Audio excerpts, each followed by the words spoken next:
Hello, my name is Bill. I chose the Israel-Hamas conflict, and more specifically, I chose to discuss the conflict within the Democratic Party at its upper echelons and how its conflict is being attempted to be resolved within the party and within the overall world, where it's trying to help the Israeli people and the Palestinian people against the Hamas group. So the background is I chose the article from ABC News. Israel and Hamas in general have been fighting after a series of strikes from Hamas on Israeli territory, and now Israel has been striking back at Gaza, a location within the Gaza Strip, which is farther within Palestine. Hamas, as by many world governments, has been designated as a terrorist organization by the US, and the Biden administration specifically has called it a terrorist organization. In the current state of affairs, the Biden administration has called for humanitarian breaks, or breaks in conflict as they've been calling it, to allow for humanitarian aid to come into Palestine and Gaza, and to allow Palestinian citizens to evacuate. The further context of that is that the Israeli military have been using missiles to strike the Gaza Strip in the Hamas-controlled areas, and as a result there have been thousands of casualties from Palestinian citizens who are just civilians and have no real stake in this besides happening to live in the Gaza Strip. An additional measure that's being taken by Congress is that they are drafting an aid package to send to Gaza and Israel. So the current package is likely to not pass, and a second package will need to be drafted and run through all the way from the House of Representatives through the Senate and up through the rest of the administration. The issue from the US side is the Democratic Party, where the Biden administration's stance of a moderate approach using a tangential style of lowering injuries, using temporary breaks in combat to send aid in and evacuate people, has upset some of the other higher-ranking members of the Democratic Party who have called for a complete ceasefire.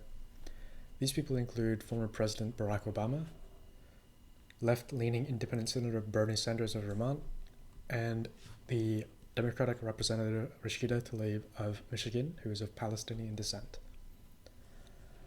The relationship between this class and the current state of affairs in the political climate of the US, and further with the Hamas-Israel conflict, is that conflict resolution is obviously the main focus of the US in this situation. So the current stance, which has been pretty moderate, is kind of accommodating the Israeli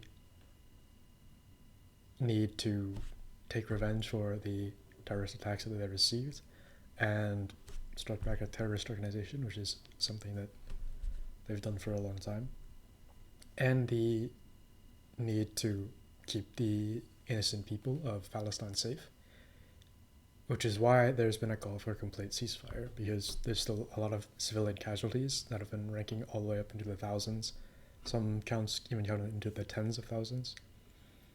As a result, the break in the Democratic Party at the highest levels has been causing a significant rift, since the Biden administration refuses to call for the complete ceasefire, and several of the high-ranking Democratic individuals are, of course, calling for that. So the question that I would pose is, what would be a better approach or a different approach, or is this the best approach for the Biden administration to take in terms of conflict resolution? In my opinion, it is an accommodation or collaboration style, and it's not working as well as they would hope. And so the Biden administration seems to be aiming for a win-win scenario where Israel gets its revenge and Hamas, of course, loses, and manages to appeal to the US Democratic Party and other people that are planning to vote in the upcoming election. So, of course, conflict resolution isn't the only thing we've talked about in class. EQ, IQ, all sorts of other styles of leadership could be discussed. I focused on primarily conflict resolution because that's what we've been discussing this past couple of weeks. And I think that's the most important thing in the current scenario. Not how good the leadership is, but how the conflict will be resolved. Of course, how good the leader is will really determine how well the conflict is resolved and how quickly it is. So I guess it all ties in together, but in terms of conflict resolution, I think that a slightly better approach would have been a initial calls for a ceasefire, get everyone that needs to become out, and then go back to the plan that they're currently with. That would create a much more favorable outcome in the long run. Thank you.